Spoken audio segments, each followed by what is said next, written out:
Thank you, and good evening, everyone. Welcome to the Directors Panel series, and this is an opportunity for us to bring the multi-year plan to life. Today's is the first series, the first in the series that we have for you this year, and today's topic is normalizing mental health in everyday speech. We have a vibrant panel here for you who are going to be supporting the work and sharing with you. We hope that at the end of this, you will gain something from this that is going to be beneficial and helpful to you as students and families. We have our professionals from our board, we have nurses, we have parents, we have students, and it's going to be an exciting time. I want to thank everyone who's contributed to the evening, and I want to thank Pardeep Singh Nagra for his work, and Ethan Rogero, student trustee, and Cindy Wang, our student trustees, who is going to be leading us. And so I want to turn it over to them, and thank you for joining. Thank you so much, Director Ennis. So good evening, everyone. Welcome to tonight's Directors Panel on Mental Health and Wellbeing with the theme of normalizing mental health in everyday speech. My name is Ethan. My pronouns are he, him, and I'm the student trustee, one of the student trustees for the Halton District School Board. And before we begin, I would like to pass it on to my colleague, Student Trustee Wang, to offer a land acknowledgement. All right, so thank you so much, Ethan. My name is Cindy Wang. My pronouns are she, her, and as Ethan mentioned, I am the other student trustee for the Halton District School Board, and I will be saying the land acknowledgement today. So Halton, as we know it today, is rich in history and modern traditions of many First Nations and the Métis. From the Anishinaabe to the Attawandaron, the Haudenosaunee, and the Métis, these lands surrounding the Great Lakes are steeped in Indigenous history. As we gather today on these treaty lands, we have the responsibility to honor and respect the four directions, land, waters, plants, animals, ancestors that walked before us, and all the wonderful elements of creation that exist. We would like to acknowledge and thank the Mississaugas of the Credit First Nation for sharing their traditional territory with us. Tonight, we'll be discussing four kind of key themes around normalizing mental health in everyday speech. So our first theme tonight is going to be amongst conversations with friends, family, and people around you. Our second theme is in the classroom, in educational spaces. How are we normalizing mental health? The third theme is going to be about social media. And the last theme is going to be about resources and support systems. So we have the honor tonight to welcome our panelists, and they consist of students, staff, parents, and a community support organization. So I'm going to pass it on to them to introduce themselves and share why they're here tonight.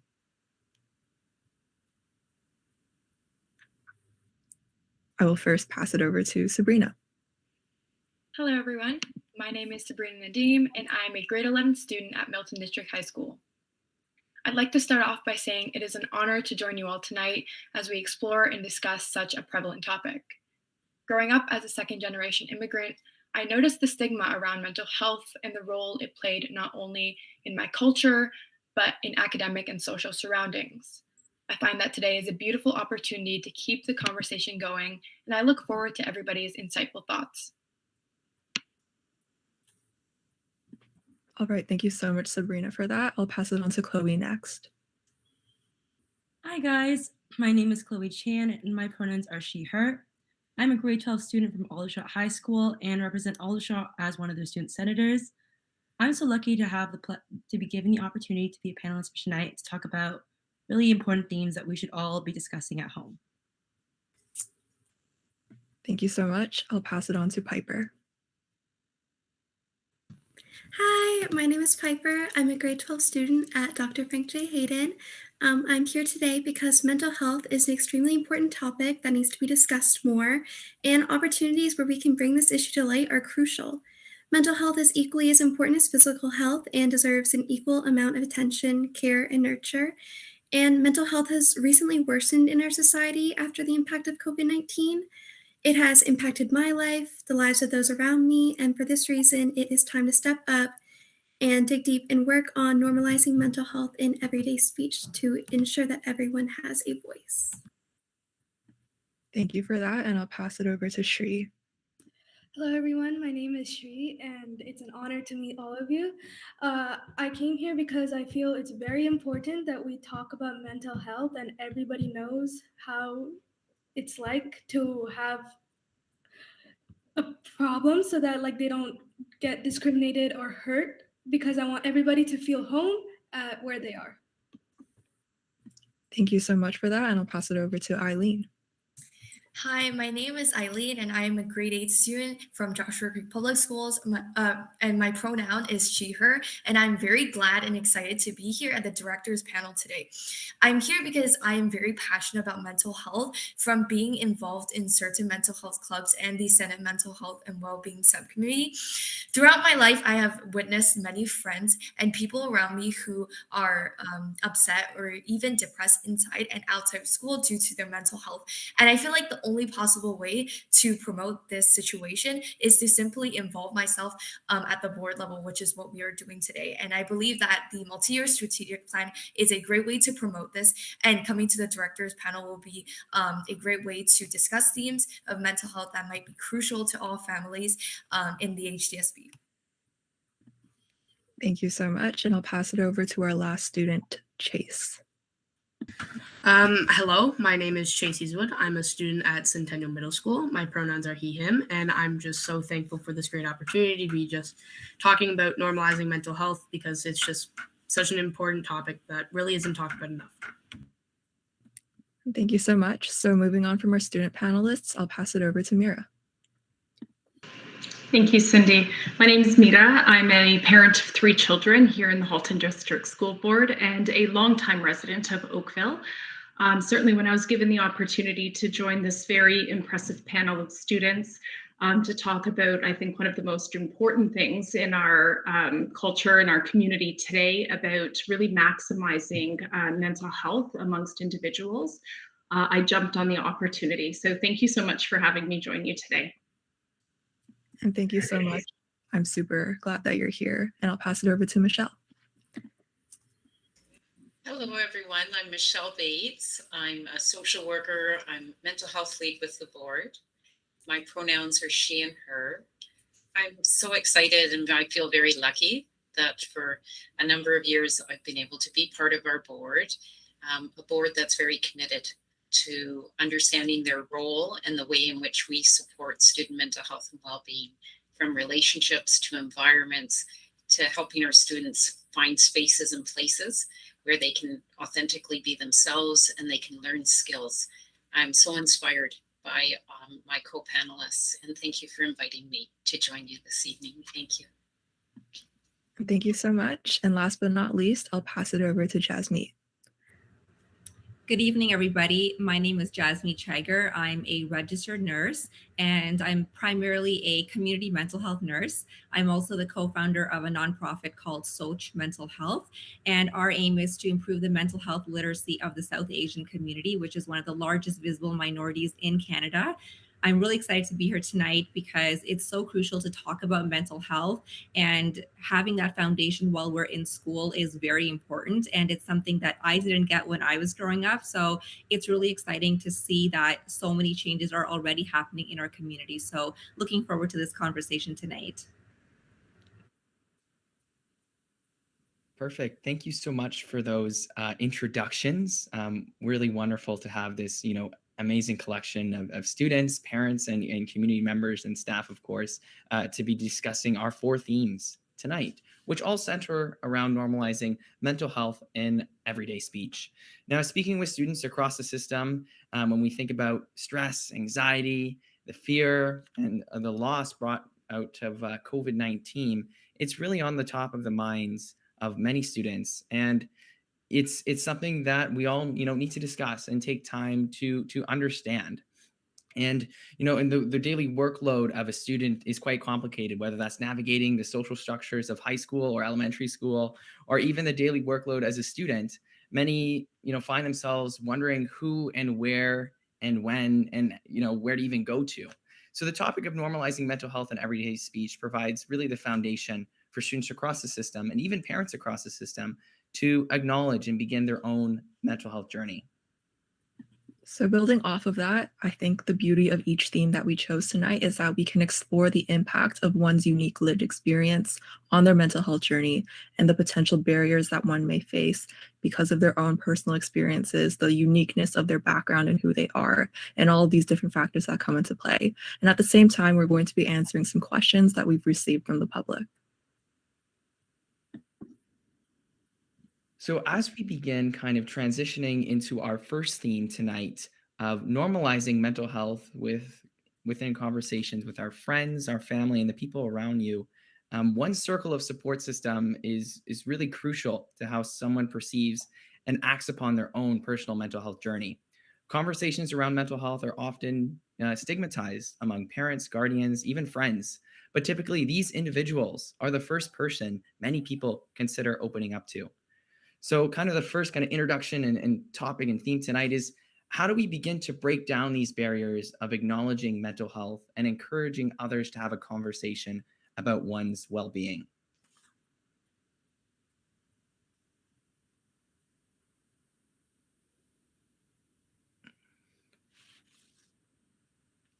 Anyone can really jump at this one. We'll keep it pretty open. I could start. So I really like the fact that you mentioned that the community is kind of the first point of contact when it comes to mental health. So even though I'm a registered nurse, I'm not going to be the first person that someone is going to come to and say, "Hey, I think I'm struggling." Professionals are usually almost the last resort when you kind of realize, hey, something is not right. So that's why I think it's really important that you brought up the fact that family, friends, your classmates, we are the first people that are going to notice that, hey, something might be off. Maybe, this person might be going through something. So I really think it's important to first understand that mental health is something that we all have. Oftentimes we tend to confuse mental health with mental illness, but mental health is our emotions, it's our psychological well-being, it's our social well-being. And just like we have our physical bodies that we have to take care of by getting enough sleep, drinking, 8 glasses of water, exercising, there are little things that we can do every day to improve and strengthen our mental well-being. So I think even when we're having these conversations with our friends and we hear something where you realize that there's stigma about mental health, I think our first responsibility is one, to educate ourselves, and then also to spread that message to our family and friends that, oftentimes we might hear, oh, like that so and so is crazy. So those labels that we're hearing, if we know that it's incorrect, we should be able to, speak to our family and friends, be like, you know what, mental health is something that we actually all have. So I think those conversations really start within our own homes. And the last thing I'll add is, so our nonprofit is called Soch. SOCH. And in Hindi, Urdu, and Punjabi, which are three South Asian languages, that means to think or a thought. So our goal is to change our community's thinking about mental health by having these conversations.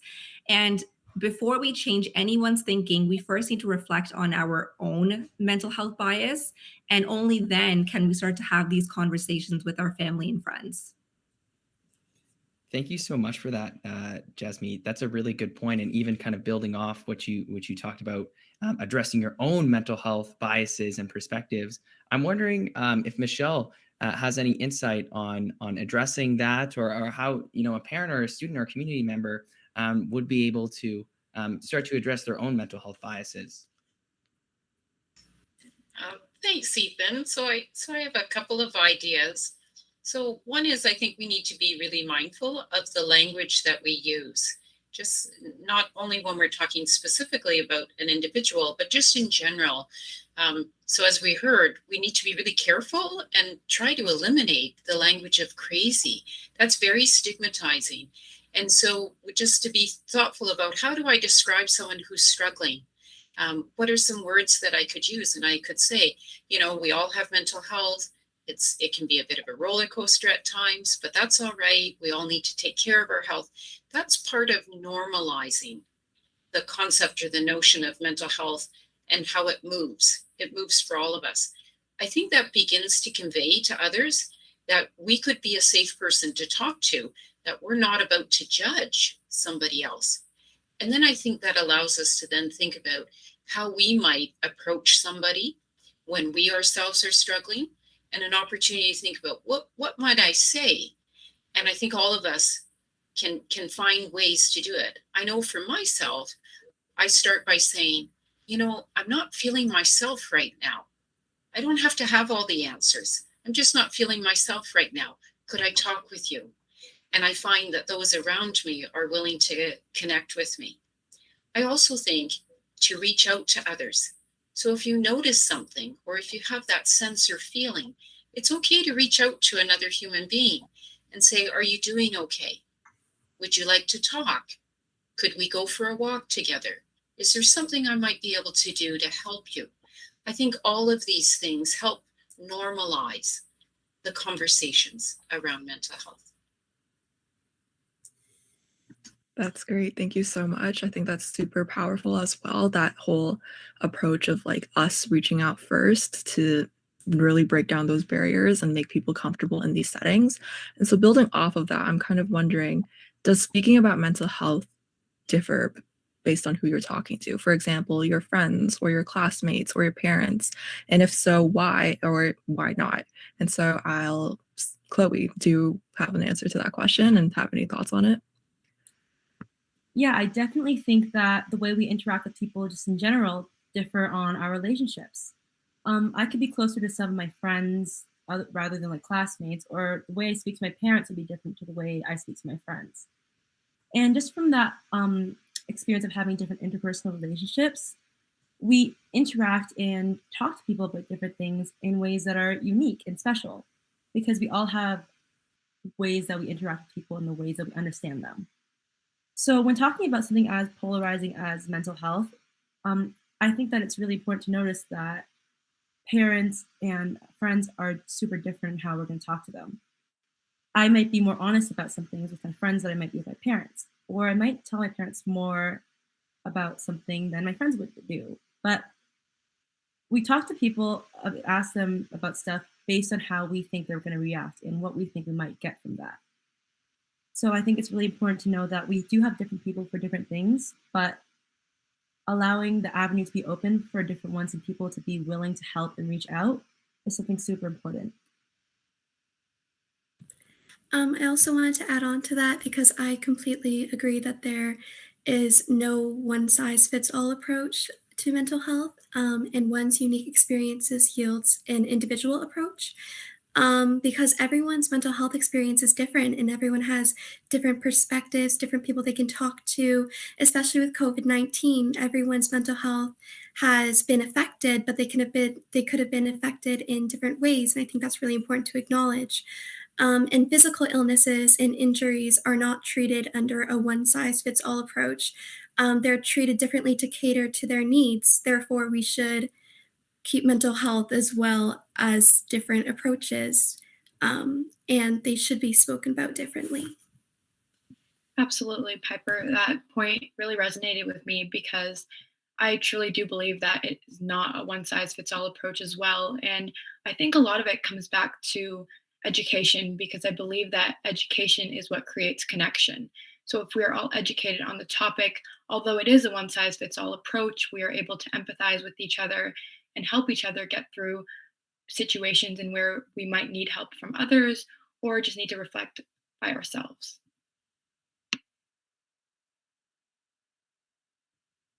Yeah, really, really great perspectives, and that concept of education is super really valuable.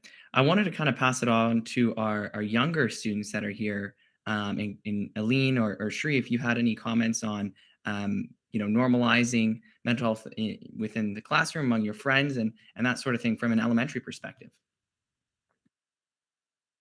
Yeah, it's very different when you're like younger kids or something like that, because we're still learning about what's okay and what's not okay. Because sometimes our tongues kind of slip and we hurt people sometimes, and people get really hurt. But like sometimes the kids don't tell others, they just keep it into themselves and like not share with like other teachers, friends, parents. It can be anybody. They don't feel comfortable enough to share that they're hurt because someone else said something.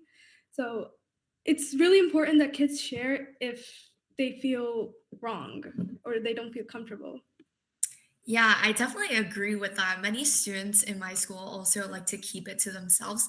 I feel like mental health isn't quite normalized in elementary schools because many students, they don't understand what is this like feeling they're experiencing. They don't understand this like mental health like issue that they're having, so they don't actually know who to reach out to. So like if you come to my school and then you ask, like 90% of the students would not know what a CYC is, and that's because they don't know what it is. And I feel like even though like we should provide like a unique perspective, there should still be a resource that that students should have access to, in a way that everyone could have the support that they need and understand that like this is not a issue that is only to them, but for like everyone else that is actually in the school. Yeah, that's all very like everything everyone just said was super eye-opening because they're all very similar yet very different ways of looking at how we can normalize mental health just in our daily lives. And so, I have the perspective of a child and of a student from when I went to elementary school and now that I'm in secondary school.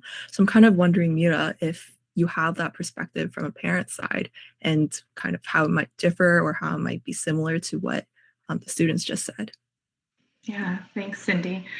So I'd love to pick up on a piece that Eileen just touched on, and I think Michelle alluded to it a little bit earlier, which is about making the conversation easy.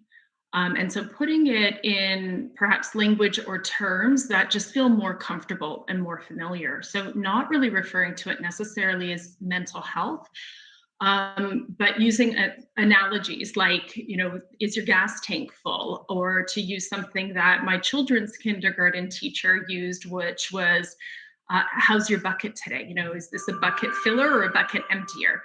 And being able to talk about it in that language, so that you can sort of identify without getting into details sometimes, just my bucket's feeling low today. And so then we can start to have that conversation about what do we do, like Yasmin had said about refilling that bucket. So what are those things that we can do to help refill that bucket for you? In addition to that, though, I think as Eileen was talking about, sometimes it's actually being able to understand what you're feeling. And that feeling an emotion is a very normal, healthy thing that we all do. But understanding what is that emotion and why am I feeling it and what do I do with it now? So is this actually a problem or not a problem? And so I think as a parent, it's something that we spend a lot of time at our dinner table talking about, and opportunities in the moment, when the kids are feeling it, to be able to put this into words that are easy to use and easy to describe without getting too complicated, and starting to build a little bit of that emotional intelligence in sort of those real life experiences. Thank you so much for that. That's really a perspective that is super interesting to me because I am obviously not a parent, but hearing it from that really mature side of things is really interesting.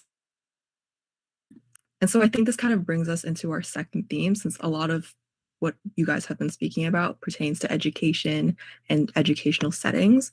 And so our second theme is normalizing mental health discussions in the classroom. Education, as many of us have spoken about, is one of the main ways young people can grow and be influenced because of just how much time children spend in the classroom. And so on that note, we kind of want to dive into what this looks like today and how classrooms can further break down stigma. And so if anybody has any ideas on maybe what does open conversation in the classroom look like, or is mental health normalized in classroom conversations? Why not? Feel free to share your thoughts. I think that classroom conversation should talk about mental health, but it should be done in a way that's delicate. Oftentimes, like for example, someone tried to tell me how they felt, I would try to be understanding, but just from the way I work and some of the way other people work, they may react in a way that may not seem supportive, but they actually are trying to be. And just the way we act and the way we understand things come off as different. So forcing it into a classroom would be kind of a bit of a pull the blanket over someone's eyes. It would be a little hard for teachers to facilitate that conversation, especially if they don't feel as though they're equipped for it. So talking about mental health in times that are relevant, such as, well, if you want to talk about it in health class with grade 8s or grade 7s, or talking about like in psychology or humanities-based courses, Those types of conversations make more sense to have those conversations about mental health versus having it in math class where you talk about the angle of depression. So I really think that teachers should be equipped for it. They shouldn't be sprung upon just because they feel as though they need a quota, but they also should make it a meaningful conversation and one that students are aware of that is happening before springing it upon them and feeling as though that they can't leave or that they're trapped. Because this is a very delicate topic that we're talking about. So I agree with what Chloe is saying, that there needs to be age appropriate ways that we can have this conversation about mental health, whether you're in kindergarten or secondary school.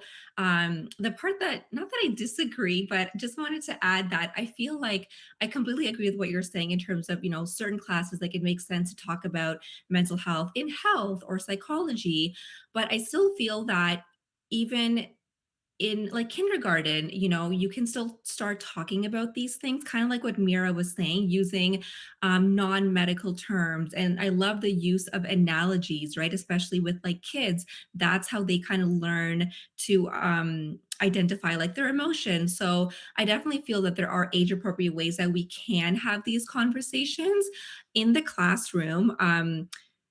And because you gave the math example, I have extreme math anxiety. Like I just do not understand math, and it actually like makes me very uncomfortable.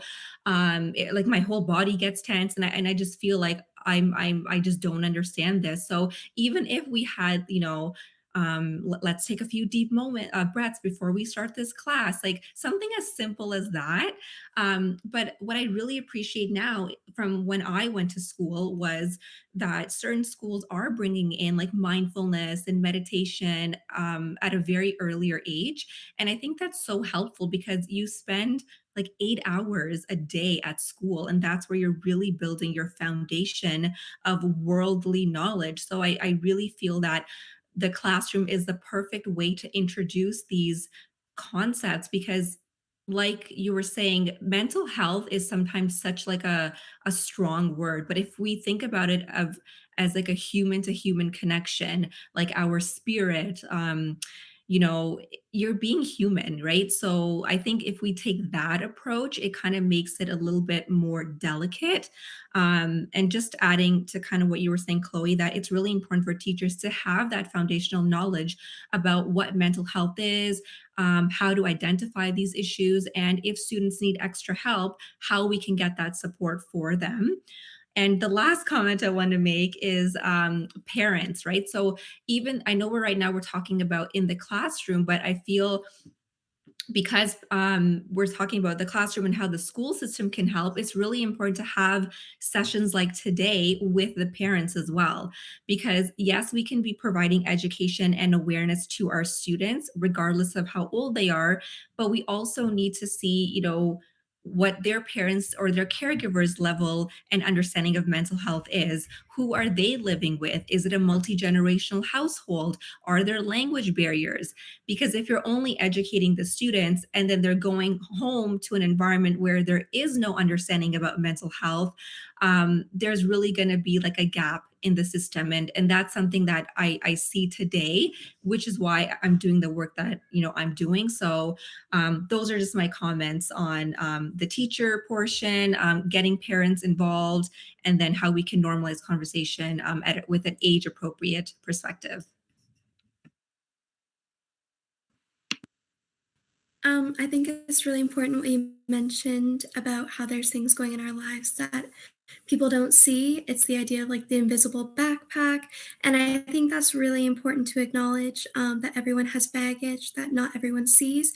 And I think that just like reinforces the idea of why it's so important to have an open classroom where individuals feel like they can talk about their mental health and they can talk about their thoughts, feelings, and emotions. And I think it's really important just to consider those aspects that people might not consider. I also have test anxiety, like math absolutely gets me very nervous. So I think having like check-ins before tests or after tests to see how students are feeling would be really important, as well as inserting mental health check-ins into the younger grades, like how we were talking about with kindergarten. I think there's things you could do, like how are you feeling surveys type of things at the end of the week. I know we did that a few times in high school. I think it would also be really good for younger ages. You can also do things like blind votes where you ask students like how they're feeling on a scale of 1 to 5, and they can like put like raise their fingers, like 1 or 2, or if higher. And if lower, then maybe teachers can have a conversation with them. I think those are like ways where you can feel open with sharing your mental health, especially when you're targeting the younger, trained on how to help students with stress management and how to regulate our emotions and cope with the anxiety. Absolutely. Piper, I think you make some really great points. And I also want to connect this back to how we were talking about connection in our first theme. And I acknowledge that these conversations about mental health look different for each student in their classrooms. And as a secondary student, we only spend time with each teacher maybe 1 hour a day. So it is hard to create those same connections that we once had in elementary school. But I do want to give a huge shout out to staff from Milton District, as well as teachers like Miss Miniatis, who teaches me calculus, or Miss Kilgore and Miss Burton, who are our awesome librarians, who have shown that not only are educators able to understand your situation, but they're also able to empathize with you. And again, as I was mentioning before, a lot of this comes back to connection. So before we can even have these conversations about mental health, there needs to be a connection between educators, staff, and the students so that they're able to open up and there can be an open conversation about such a prevalent topic. So I definitely agree with all of the points that the other panelists have stated. I just wanted to provide like an elementary school perspective. So in elementary school, we do have like one teacher, like one homeroom teacher, but we really don't have that much time to discuss about mental health because many parts, like that one homeroom teacher teaches like most of these subjects, and the health teacher is like separate from the homeroom teacher. So you really don't have that much time to talk about mental health within the classroom setting. But I do believe that open conversations will be a great way to do this. But I believe the only restraint to this is that the students need to provide consent. Because if the students do not provide consent, there's like no way that they're going to feel comfortable about it. So you can't force like 30 students into a classroom in elementary school and force them to talk about their mental health issues because that doesn't seem reasonable. And I personally feel that we have to provide consent towards keeping this confidential, as well as I also agree with what Piper has said towards like mental health like check-ins every single day, which was a great way to like move step by step up towards improving your mental health and improving like your health just in general. So yeah. Those are some really great points. I'm wondering, Chase, if you have any perspectives as well regarding the elementary school experience and coming, as a senior student. Yeah, well, I mean, I am in elementary myself, and my school at Centennial, we do a thing called home base. And just adding on to what Eileen said is, like, if you don't provide consent to these kids where they're just getting put into a classroom, which is what they're trying to do in my school, it becomes where there's minimal participation and kids are really just trying to get through the class. They don't get any function from it. And personally, doesn't even look like our teacher really enjoys it either. So I feel like if just ways that it can be fixed so easily is just having a small group or maybe any amount that are willing and want to engage can just affect them so much more than shoving 30 kids into a class and just having go through 1 year and out the next. Yeah, really great points, Chase. I'm wondering, Michelle, you have your hand up. Let's hear it. Thanks, Ethan. As I'm listening to everybody, what I find myself thinking about is perhaps there's so much of an emphasis on when we don't feel well. And that's why we're thinking about discomfort or, consent and connection and having that all important relationship. But I want to suggest that mental health is also about feeling joy and thriving and excitement and curiosity and passion. And those emotions are also very central to our well-being, and they have a place in our classrooms. And so when students are learning, they're alive with curiosity and excitement. That's mental health. When our brains are growing, when we're learning new things, when we're overcoming math anxiety or any kind of challenge, that's mental health. It's mental health just isn't always about the negative or the difficult times. It's also about these times where we're really excited and happy and joyful. And I think classrooms are a place for that too. And I from the work we do with teachers, so many teachers say, what was the best part of your weekend? You don't have to tell us about the worst part of your weekend. If you'd like to, you can come and see me privately later on. But what was the best part of your evening? What was the best part of your school day today? What was the best part of this learning unit? That is also mental health. Yeah, thank you so much for that. I think that's a super important thing to highlight, to really know that mental health is all encompassing, that it's not just about why are we feeling bad, but it's also about why are we feeling good. And so, Jasmine, I see you have your hand up. No, I was just going to say, I'm really glad, Michelle, that you brought that point up, because it's kind of like what I was speaking about at the beginning, that when we think about just the word mental health, we confuse it with all of the negative emotions, right? And all the stigmatized things that we hear in media and whatnot. So I'm really glad you brought that up. And I really like the fact that Eileen and Chase brought up the point about privacy and confidentiality, because it is such a vulnerable topic to talk about. But I also feel that sometimes that when we want to provide education, it doesn't necessarily have to start off with like, okay, let's talk about how you're feeling.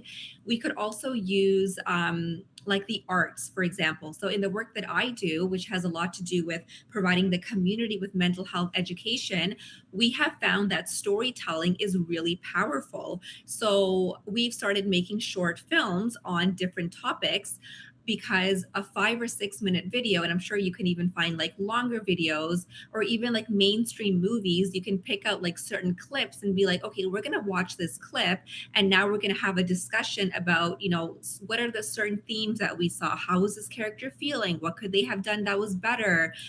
Or what could they have done to improve the situation? So I think that's another example of something that we could use as an educational tool, so that we're providing that awareness about mental health, but it's not that personal approach, so that people don't feel uncomfortable. Really, really valuable points. And I think we've all kind of brought up the importance of talking about mental health within the classroom, but I think it's also really important to continue that conversation at home with a parent or guardian. So I'm wondering, Mira, if you have any insights as a parent on continuing that conversation and how that dynamic is, with your children in the classroom to the home.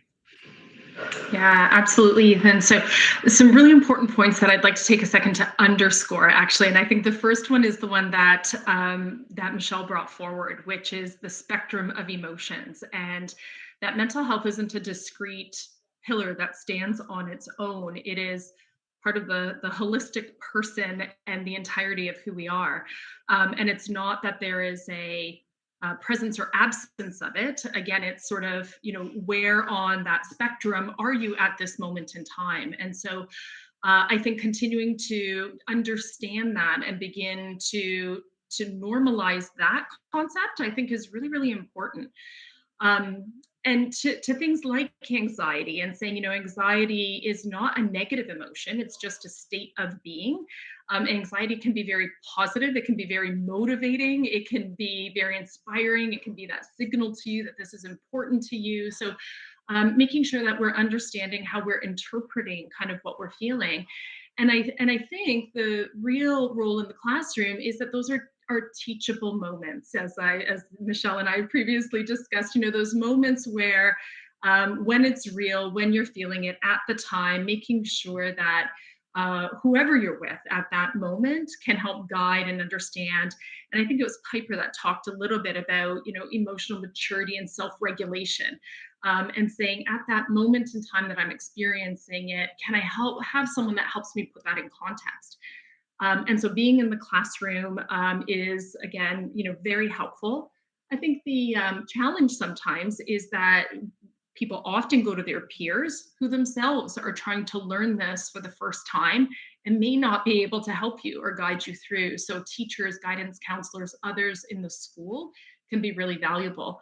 But as a parent, I think what I value most is that connection back to home. So, both my responsibility and obligation to keep that door and those conversations open with my kids, making sure they're understanding emotional intelligence, maturity building, constructive problem solving, all of those things. But also just that open line of communication if something does happen at school. If there is something that the teacher is witnessing or noticing, or their friends are noticing or they're talking to them about, that they know to whom that should be escalated or brought forward, or how to go ahead and broach that subject of privacy and confidentiality to say, I think this is probably something that we need to take home or take elsewhere. So I think those are really important moments in the classroom. And then I just want to pick up on what Yasmin said about using stories, because I think that's paramount. And I know, again, some excellent teachers that my kids have had that often do that. They'll bring in examples or cases or experiences that they've had as a way of empathizing with the students to say, you might be feeling like this, and if so, here are some things to think about or do. And I love hearing those again when the kids come home and we're having dinner and we dissect sort of how the day went, and hearing those stories and those anecdotes, those stories are excellent. That's amazing. Thank you so much. I really resonate with your points about keeping an open line of communication. I think back to before, like when I was really young and I didn't really know who to talk to, kind of how unapproachable some adults might have seemed in keeping that open line of communication, and how the ones who really put in an effort really made it comfortable for me to start that journey in opening up about my own mental health. And so, Sri, I'm kind of wondering, from the perspective of a student and as a child, what is it that you think adults, teachers, parents, whoever they are, what do you think they can do to keep that open line of communication and be approachable? One thing that I think is very important is make sure that child is very comfortable with you, because that's very, very important. Unless if they're not comfortable, or like they're not happy or something, they will not share anything that's going on. You have to make them feel home. You have to make them feel comfortable. This way, they will be able to share things with you, which you can take action on. Because like sometimes if teachers, they say you can talk to me, but like the students don't always have to feel comfortable talking with teachers, so they can sometimes peers also aren't going to be that open-minded, and like even their best friends, they won't be able to feel comfortable talking with their best friends. So I feel it's very important that they're comfortable with the person they're going to be talking to. Shri, really, really great point about being comfortable and opening, yourself up and opening yourself to adults. Before I pass it on to Michelle, I'm just wondering, Chase, if you have any thoughts, from a Centennial student on Shri's points. Yeah, I was just great what you said with comfort, because it's 100% true. And I think that's one of the biggest things we don't understand. It's because when we're talking about mental health, we have to remember how comfortable or open the person is that you're talking to relates heavily to how deep the conversation will go. And if you don't want that conversation to go deep, really know what that person is struggling with, you can't help them. So you just have to make sure that you're trying to be open to the other people, and trying to not be judgmental or blocked off.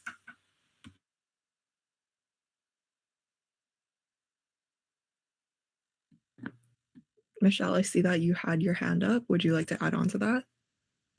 Sure, thanks, Cindy. So building on what Chase and Shri were saying, I think in terms of as a parent, so I didn't introduce myself earlier as a parent, but I am a parent and also blessed to be a grandparent.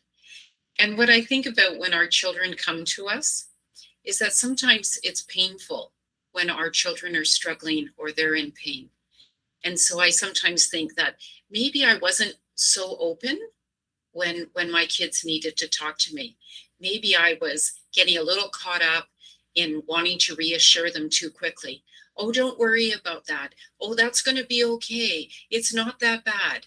And what I realize now is that those, my words, had the opposite impact on my children. That instead what they needed me to do, and they remind me, they tell me, is, Mom, just listen.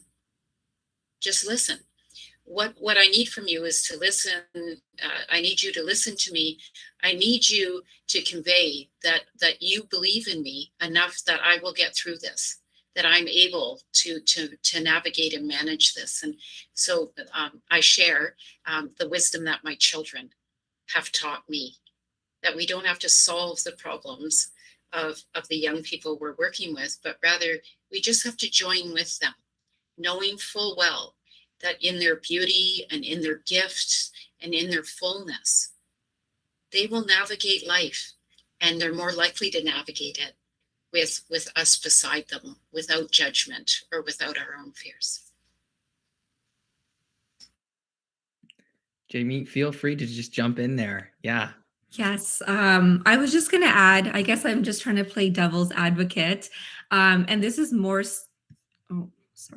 And this is more so, I guess, based on the work that I've done in the community. I definitely agree with what everyone is saying, that, parents should also be more approachable and understanding towards their child's mental health. And as a parent, I completely agree with that. But I'm also thinking about, certain parents, and this is based on the work that I've done in the community, they also have a lack of mental health literacy and mental health knowledge, whether maybe they're immigrants and the country that they come from, there was no understanding about mental health. And then when they came here, you're in survival mode. You don't have the opportunity to learn about these things here. A lot of parents also have their own stigma about mental health based on, what their environment was like, how they grew up. Maybe there's a language barrier. So I feel like I understand that the school board may say that educating the parents is not their responsibility, but I still think that it's a factor that we have to consider. Like I was even saying earlier, of course, we do need to set the foundation with our students in the classrooms, but then we also need to consider, who are they living with? What is that house environment like? And I think that's that holistic approach that as a system, we need to, of course, change. And I know it's not going to happen overnight, but it's definitely something that we do need to take into consideration. So, looking at the demographic of the school board, is there a language barrier? Are there like certain parents that are more involved than others? Why might that be? What are things that we could do to get the parents a bit more educated about mental health? Do we need sessions, in the day versus the evening, on the weekends? Do we need to hand out more pamphlets that they can read at home? Does it need to be in different languages? So that's just a perspective I wanted to share, that we also do need to consider the parents' mental health literacy, because that is going to have an impact on how comfortable the students are approaching their own family members. And Ethan, if I can build on that, I want to take a second to talk about shame and embarrassment, because I think for some, having a child or anyone in the family who's suffering and feeling that you're unable to guide them, support them, or somehow you contributed to this can be a really difficult thing for some adults to carry. And I say adults because it's not always the parent in the individual's life, in the student's life. And having a trusted adult, any trusted adult, and sometimes that is the teacher or the basketball coach or the crossing guard at the corner or the parent of your best friend who lives down the street, is the adult that the individual feels most safe and most comfortable talking to.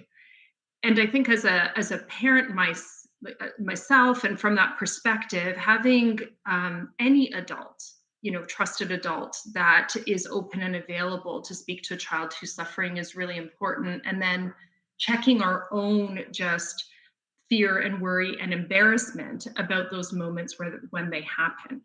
And seeing that not as a fault or a negative, but actually as a positive, that your child has gone ahead and sought the support and assistance where they needed to at the moment in time with the person that was available. And I certainly know that old adage about it takes a village, and it is very true.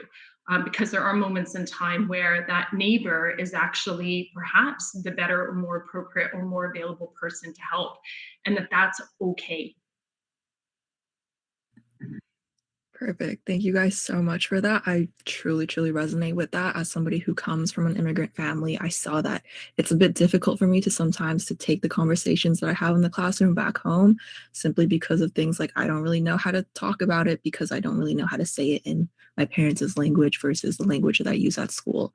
And so that point about schools being able to provide these resources for parents and for different families was super powerful.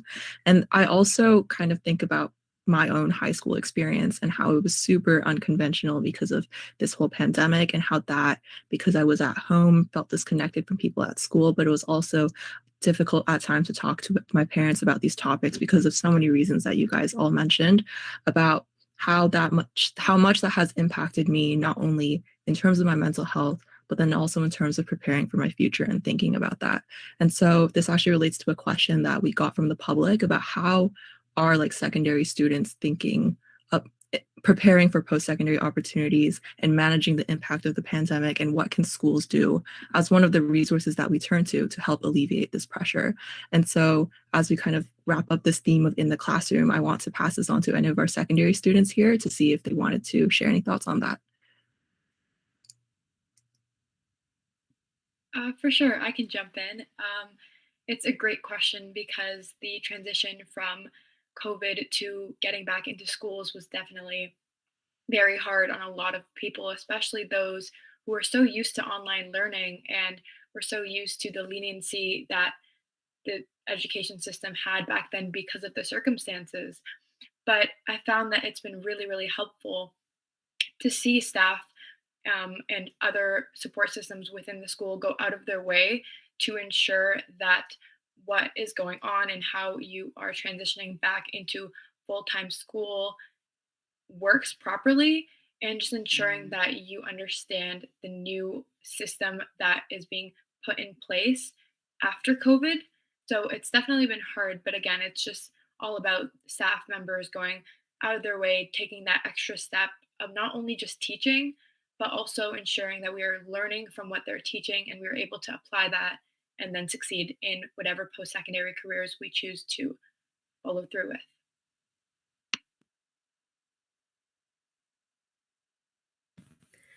I completely agree with Sabrina. Also, I think it's really important that even sometimes it's difficult to find someone to talk to about the negative side on mental health. It's still super important to have someone to talk about when you're feeling positive, and the mental health is upbeat.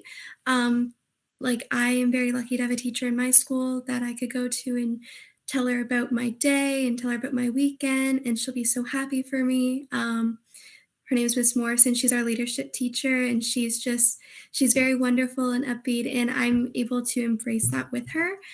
So I do think that side's really important to talk about the positives as well as the negatives.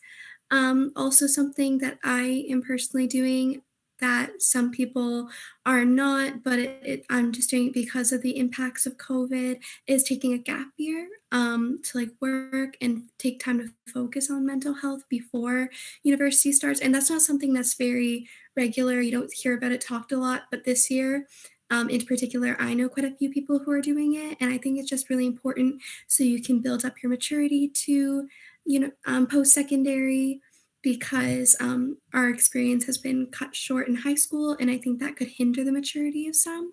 So I think it's just really important to recognize that there are many pathways you can take, and it doesn't have to be right after high school. You can take a few years.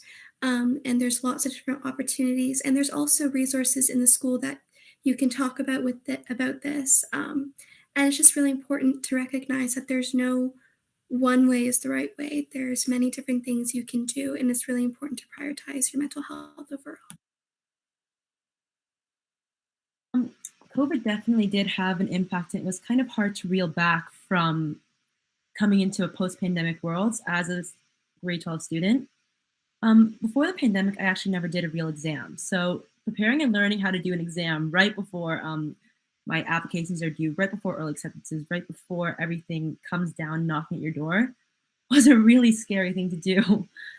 And I found that teachers did try really hard to make it an easier transition, but for a lot of my peers, the foundation wasn't there.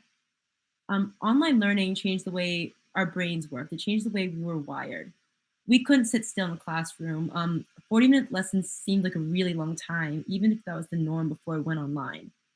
We had to take breaks just to go for a walk because we just couldn't be stuck at our desk all day. And those are damaging to what's going to happen in post-secondary. We've missed out on so many opportunities just as post-secondary. Personally, as a grade 12 student, I missed out on my entire high school life from the pandemic. And like Piper said, we just need that opportunity to get that back. And it's such an incredibly eye-opening thing to go through, especially with exam season coming around, that we learned those skills, but we had to build them right before we were thrust into this brand new world that we don't know how to navigate and that we're not prepared to. But guidance at my school and just having like some teachers, for example, my calculus teacher, my ISTEM lead, Mr. Mitchell, has done such an incredible job with preparing us for post-secondary and always being an open resource. Mr. Bennett Masizo from our guidance has done such a great job of just guiding those post-secondary decisions, helping us know what's next isn't the end, and that we always have someone to reach out to. But even knowing that, it's hard for a lot of students to admit that they're stuck. And they're scared that they're stuck because they're scared of taking a gap year. They're scared of the stigma that comes with taking a gap year and not going on to university with the rest of their friends. And just normalizing not going to university right after should be something that we should talk about because people are trying to take back the life that they lost from those 2 years, that they lost their entirety of their teens, the late teens. And it's incredibly important that we should normalize the opportunity to take that time back for us. Because after that, we're in school or we're in a career and we won't have time to slow down because we might miss on other opportunities. So.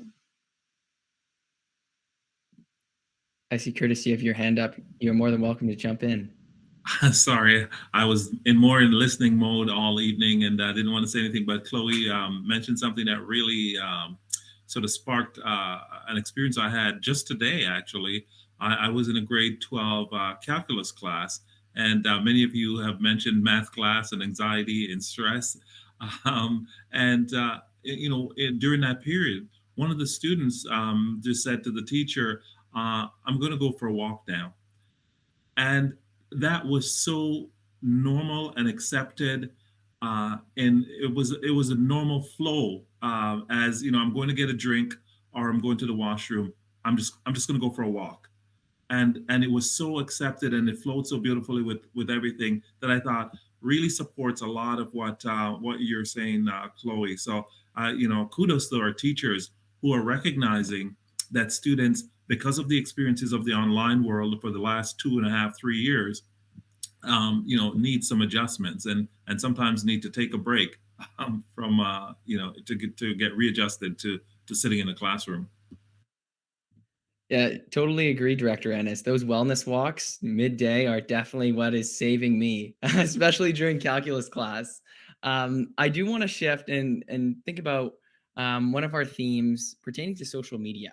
And it's really normalizing mental health on social media, particularly with youth. We have a lot of students on the call today, and I imagine all of you interact with social media in many different ways. And so it's really transformed on how we communicate with each other. Which has really negatively impacted people's mental health, but also has the potential to increase the conversation surrounding mental health. So in this case, how can we think about navigating the different complexities of the relationship between mental health and social media, and what can we do to move closer. And if there's a good and a bad, kind of there's pros and cons.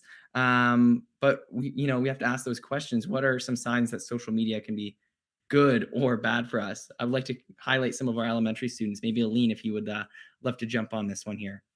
All right, okay. So this question is kind of broad because like social media has like many ways of like interacting with other people.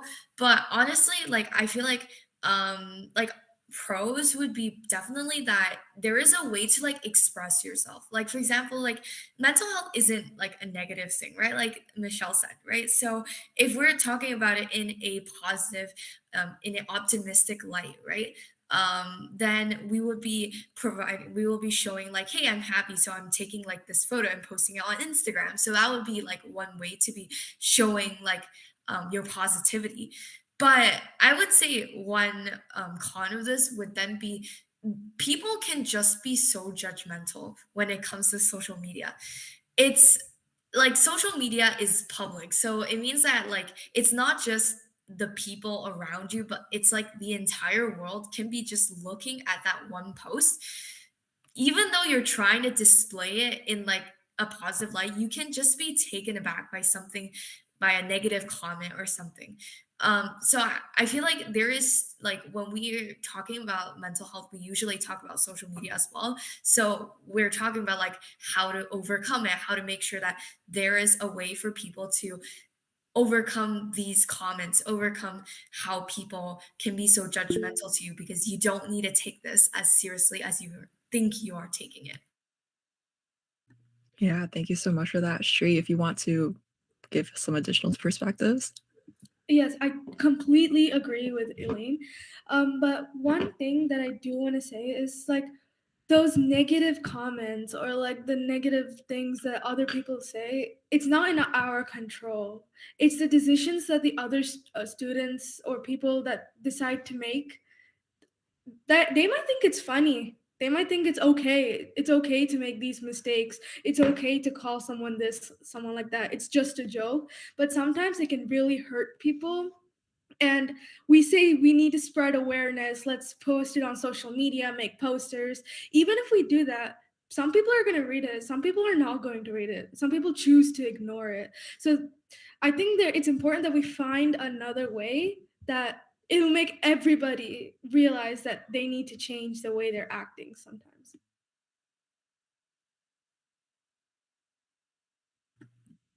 For sure. And I just wanted to jump in and talk a little bit about the misconception that social media can make communication much more difficult because everything becomes surface level. But I think instead we should think about how it affects connection because of how surface level it can be. This is kind of where the negativity comes in, and that ends up really affecting both students, staff, parents, whoever you are. And a lot of it also comes back to the idea that a lot of students, and my friends at least, we talk a lot about how we're often scared to take a step back from social media because we feel as though we are missing out on something. Oh, we're going to miss a text from our friends, or oh, we're going to miss this, we're going to miss that, and how that might affect our everyday life. But it's really important to recognize that sometimes taking that step back is necessary for your own mental health.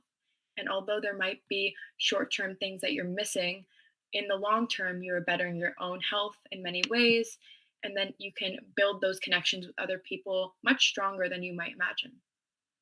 That's a really, really valuable point, Sabrina. And I had a friend who took a break from social media and had the same concerns, right? They were worried about missing out on opportunities and communications, but the transition that I saw in their mood and their overall mental health when they took a break from Instagram and they decided to uninstall it and decided to uninstall Snapchat was phenomenal. And it was a super valuable experience. But I'm going to pass it to Chase, and you guys are more than welcome just to hop right in.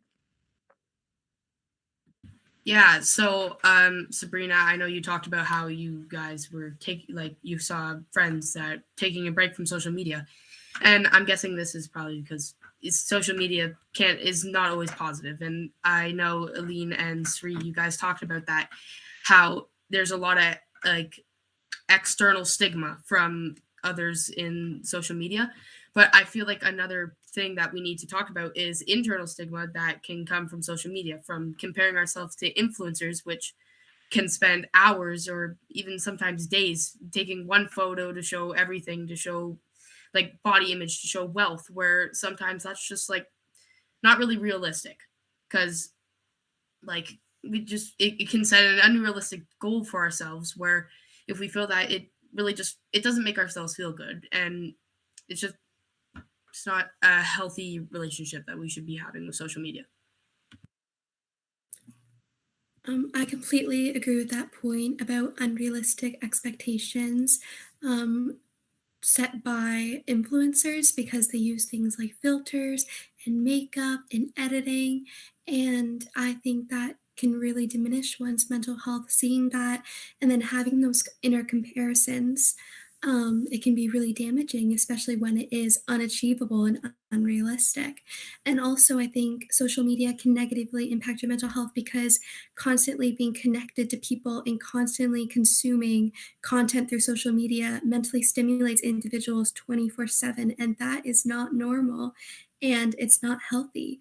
But I think on the flip side, there are many good things and positive aspects of social media that can help raise awareness about mental health, spread issues that aren't being talked about. For example, I started a GoFundMe online where I was raising money to create anxiety care packages for the eating disorder unit at McMaster Children's Hospital. And I got an amazing response from my peers.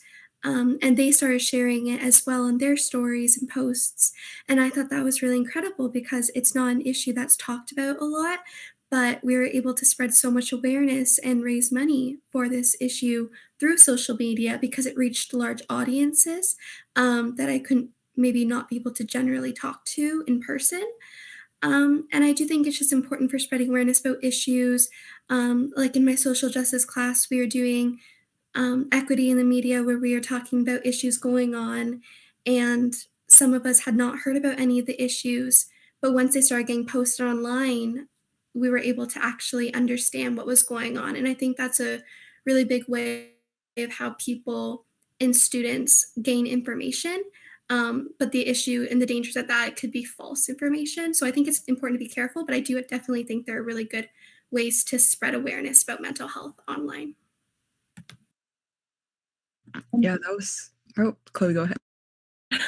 Sorry.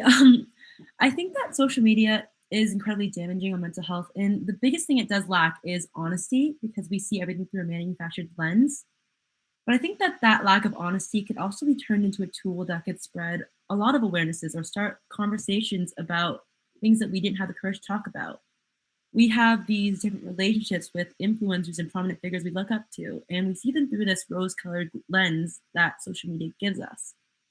But if those prominent figures or influencers that we looked up to had conversations or opened up about something that wasn't as glamorous or glitzy in someone's life, that kind of sparks a bit of an interest in a lot of viewers. They start thinking about things differently. They look into this topic, and it often will start into, oh, did you hear that XYZ said this? Oh my gosh, what does that mean? And it starts this movement of people wanting to learn more about things or spreading awareness about it. So while it is incredibly damaging, and looking up to and having these really weird parasocial relationships with prominent figures is damaging to mental health, that influence that they have over the general public creates such a powerful tool and way for people to become more aware of different topics. And that's something that we can't discredit with everything bad that social media does. Yeah, thank you all so much for all of that. That was super powerful. Just everything that you guys have said, truly resonate with that as somebody who is on social media 24/7. That whole struggle with, like, on one hand, I see why this can be damaging, but on the other hand, I see how this can be such a powerful tool to make people learn and do better. I'm kind of wondering about how a parent would see these types of complex relationships. So Mira, if you have anything that you would like to. Thank you, Cindy. So first of all, really impressed with everything that everyone's saying, because as a parent, they are the things that we worry about. The distortion of what is normal and what the definition of happy is. And so that is definitely something that we fight all the time on social media. seeking truth. Just because it's posted doesn't mean it's true. And I think as a parent, there's a couple of things that that really stick at the forefront of my mind. So the first one is the responsibility to teach my children about critical thinking and understanding when they do come across something, how do you interpret it, dissect it, reference it, to understand like where this is coming from. Is this real? Is this the whole story? Is this part of a story? Is this a partial perspective of it? Well, how does this fit into the bigger context? So it takes an effort, an energy, and an oversight that I will say is new in parenting. We have no reference frame for it. But it is something that is a new part of what we do as parents. I think the digital detox is really important. In my house, we used to call it Unplug Week, and people would let their friends know we're on Unplug Week and we are off devices. And to Ethan's point, you know, the chance to kind of sit down and do something different, and how you feel when you're kind of not in the habit, right? It's part of it just becomes a habit.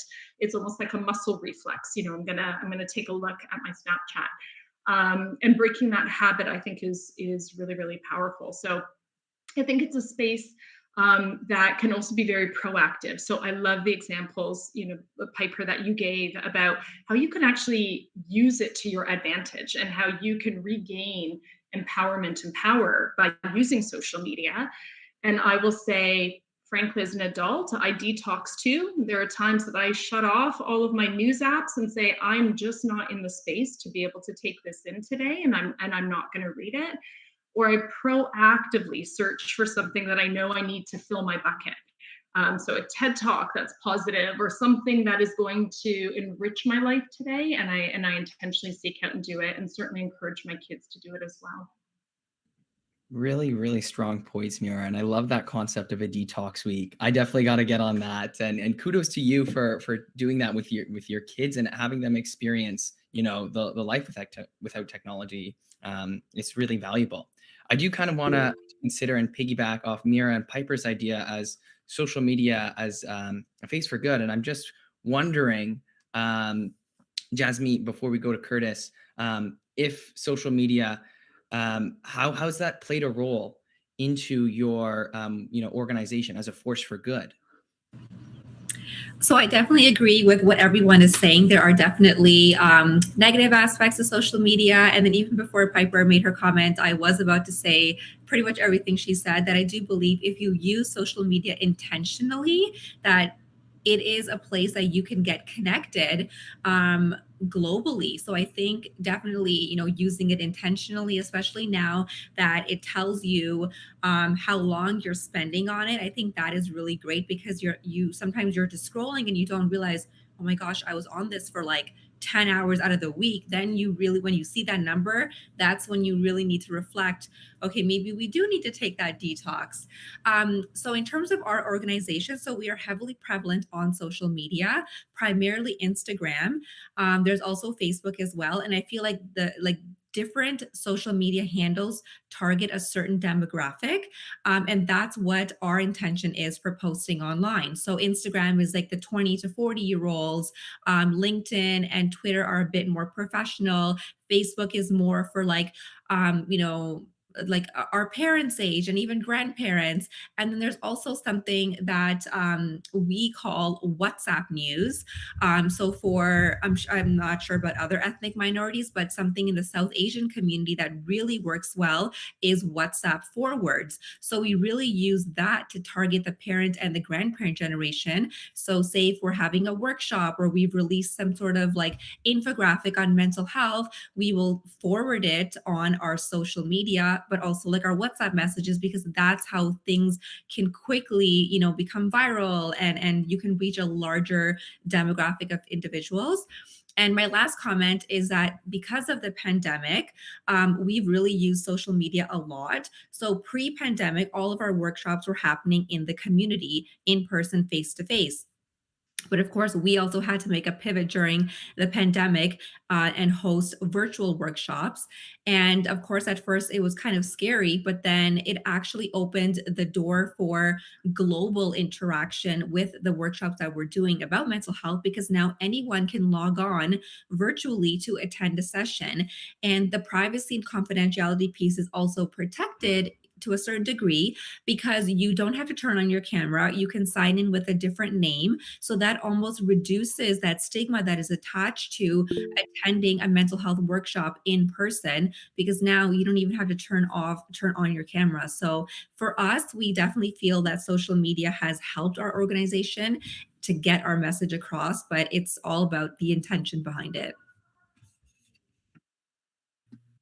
Yeah, super powerful. Thank you so much for that. I really resonate with the whole pandemic part of that. I think that's when I saw not only more people kind of like, they would share like daily affirmations and things like that, but that's also when you saw a lot of advocacy, digital activism really became a thing during the pandemic. And that's super powerful to learn about how that helped your organization kind of expand what you offered and helped make that conversation more accessible for so many people.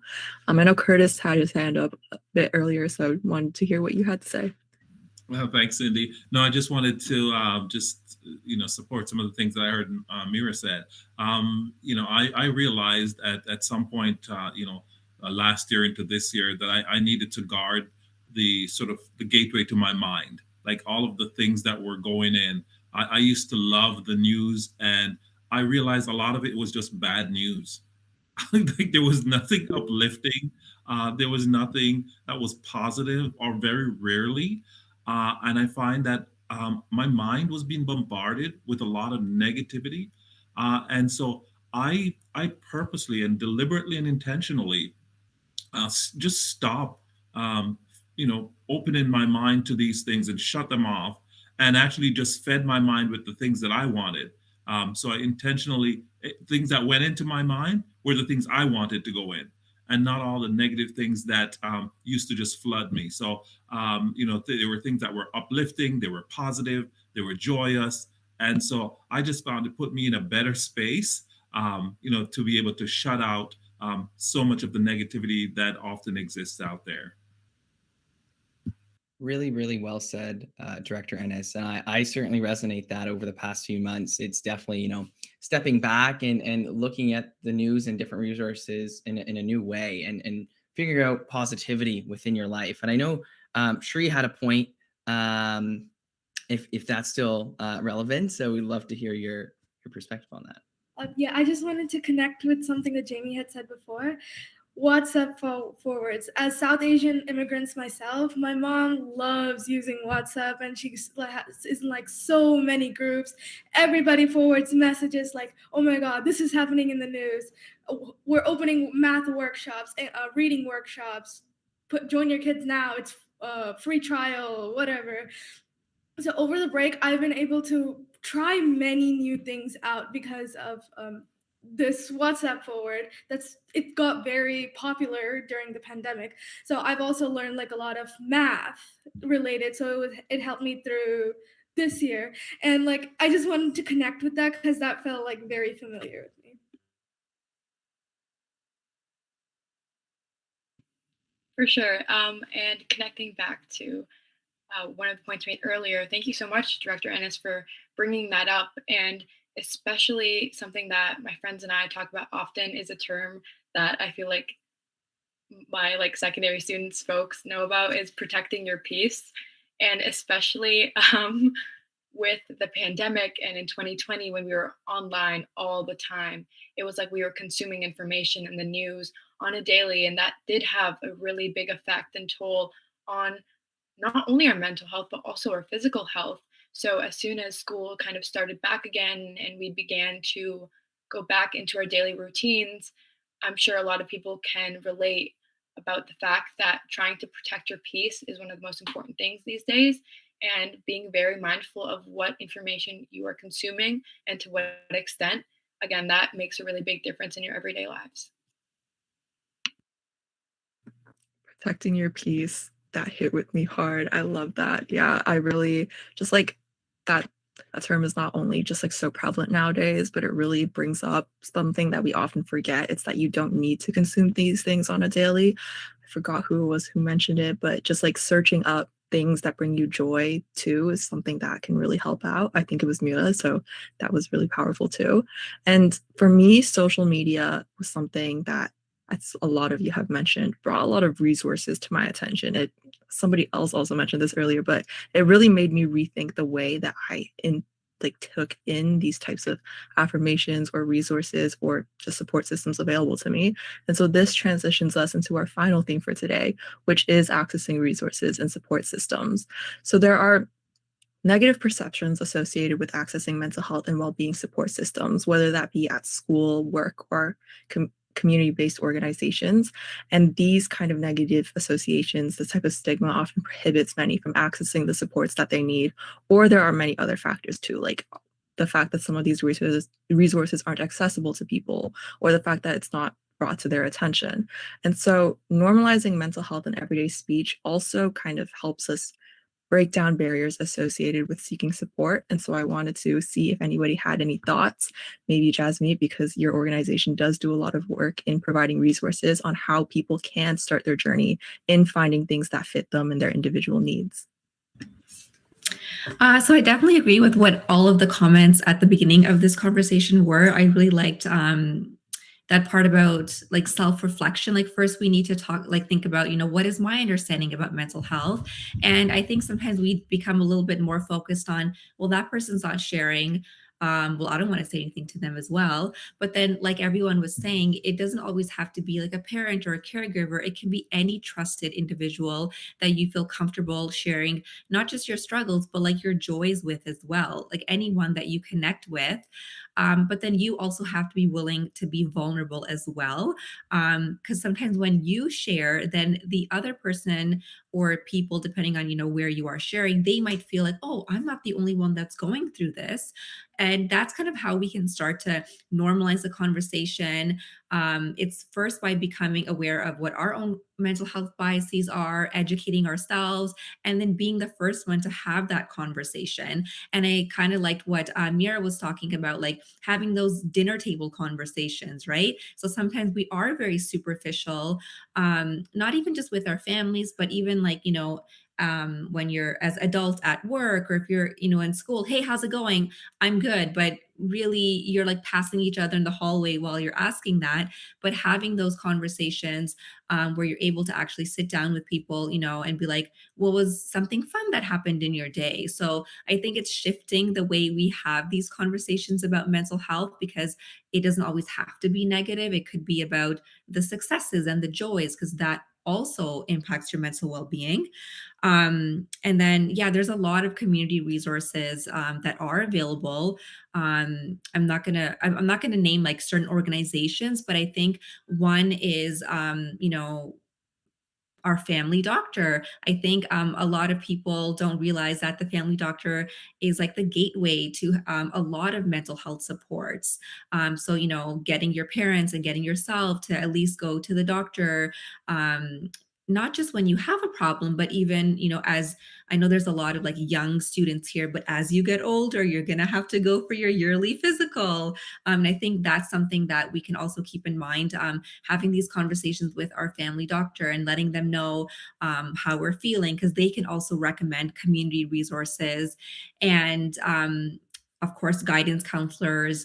And then for the students that are going to be going into post-secondary, I think it's really important to know that colleges and universities, if you're a full-time student, they do have mental health clinics, and a portion of your tuition is going to cover mental health supports. Sometimes we don't realize that. So I think that's really important for those students that are going to be going off into post-secondary to know that resources are available even when you leave high school. Really, really valuable points you brought up, Jasmine. And I just want to highlight specifically, you talked about family doctors and the importance of, medical staff and physicians within our community. Mira, I know you're a physician and a medical doctor. I'm going to kind of pull on you to talk about some of the resources and some of the experiences maybe you've had that, you can let community members and students know. Yeah, thanks, Ethan.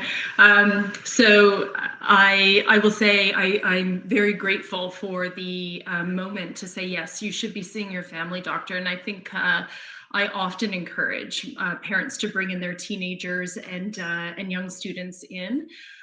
Mostly as a preventative strategy as well. You know, what are those lifestyle things? What are those things that I'm doing to help myself maximize my health and stay as healthy as I possibly can, inclusive of my mental health? There are certainly some great resources as a parent, I'll say, that I used. You know, books on parenting. I will say I loved the Barbara Coloroso series, Kids Are Worth It. You know, gave me some really good foundations as a parent. I'm going to say anything by Brene Brown I love.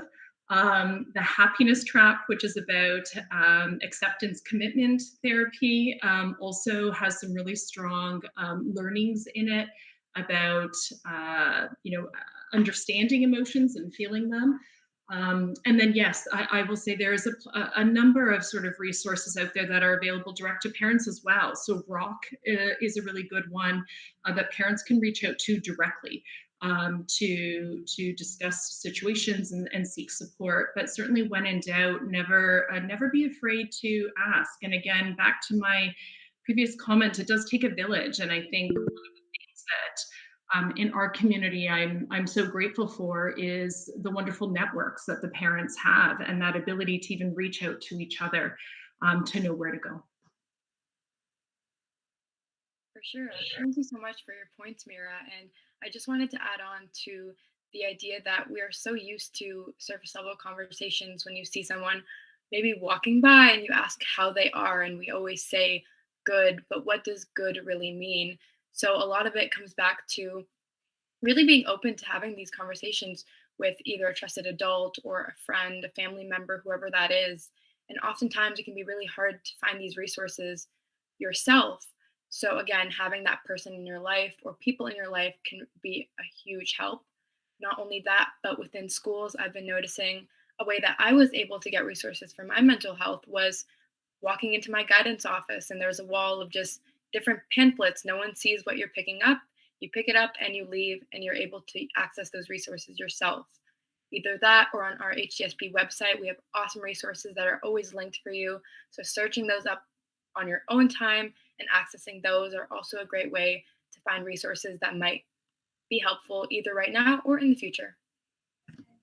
I was just going to add that there's also a lot of self-help tools as well, because not everyone wants to go talk to, like, some people are more self-directed and they like to read books or listen to podcasts or certain apps. So there's Calm, which I'm sure a lot of us have heard about, but then there's also self-help books such as the anxiety and phobia workbook. There's also Mind Over Mood. So I think there's a lot of self-help tools that we could also use. And then of course, if there's any community members, parents, if you feel like you need extra support to get connected to certain resources in the community, particularly ethnic-based resources, you can always send us an email. You can check out our website, sochmentalhealth.com, because sometimes when we're part of a certain ethnic community, we might want to connect with someone that speaks our language or understands our culture, and we might not know where to start, because oftentimes we don't know what a therapist is going to help us with.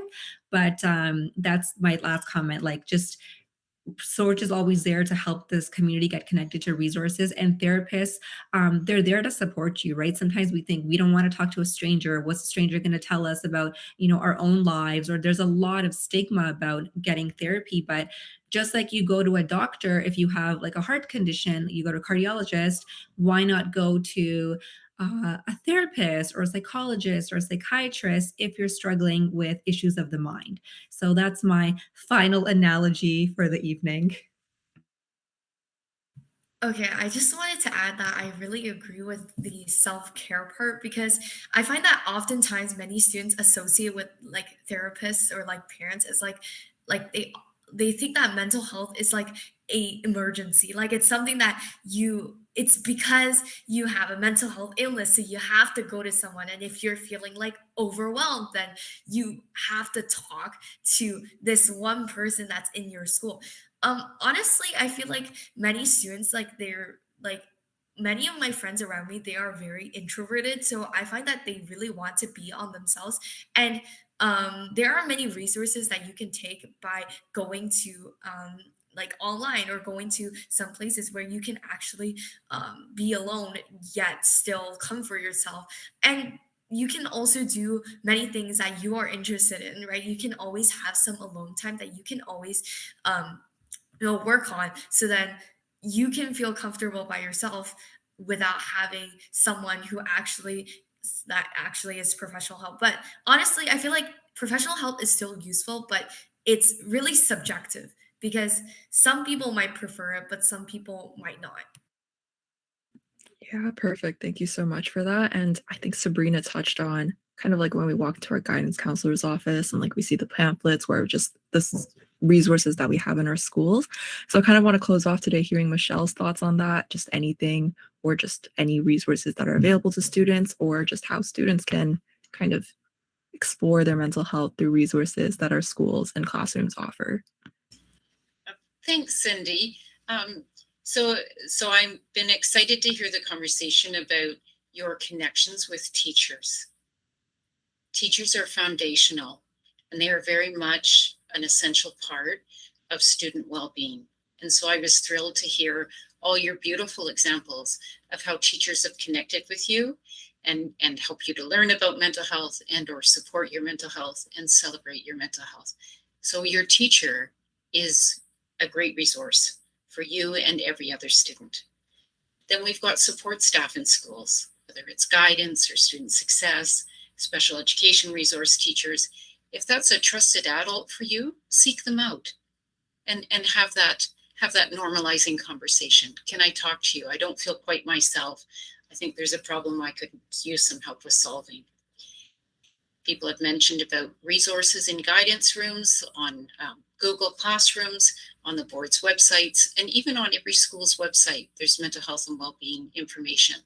And so those can help you in your self-help journey, help with a friend, or even if you're looking for some support, which is really important, through the community, or if you're considering counseling in the community.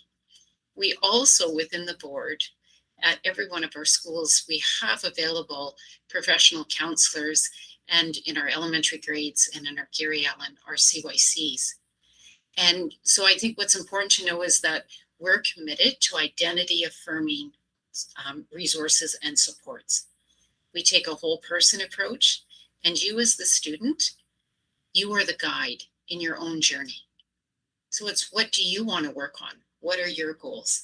We're really about demystifying, this big gap between the quote unquote professional and the student. We're here as your ally. We're here to walk alongside you and to be part of your health journey. And we feel privileged to be a part of that. If you have someone you're working with in the community, with your permission and your consent, we work alongside them as well to be part of your circle of support. Very, very well said. Thank you, Michelle, for some of the final words tonight. So, to our viewers out there, you might be wondering what's next. Well, we want to keep hearing from you, the students, the parents, the educators, and community members on how we can normalize being open about our mental health in schools and our overall community. Yeah, so thank you so much for having Ethan and I kind of help with this conversation today. I am definitely walking away learning so many new things and about how I can take all of these into my daily life and through my everyday conversations. And with that, I'll leave the final words to Pardeep. Great, Cindy. And so to our hosts, thank you very much. You did a phenomenal job. I think the stars really were all our great students. I can't thank you enough. I really wanted this to represent student voice, and I was more than blown away of the phenomenal responses, the engagement of our student panels. To our guests, Mira and Soch, thank you very much. Really appreciate. Michelle, all the great work you're always doing for us as a board, as a mental health lead. Thank you very much. Kevin, behind the scenes here for tech, which makes my night much easier. And most importantly, to Director Ennis, whose vision for the Director Panel Series is so critical and so important because it brings the whole community together. So we're talking about community and village, and this felt like that. And it's the spirit that we want to keep as part of our Director Speaker Series and bringing our multi-year strategic plan to life. And so stay tuned. We're going to have a couple of more sessions coming out in April and May as well. And so look out on our website and for information. We're going to be looking at environmental issues as well, and environmental leadership as part of our multi-year strategic plan in April. And in May, we're going to be looking at Indigenous perspectives and awareness. And so we're proud to have this. And once again, thank you, all of you, as our panelists, for making this a wonderful night in discussion of normalizing mental health. You did a great job. Thank you very much.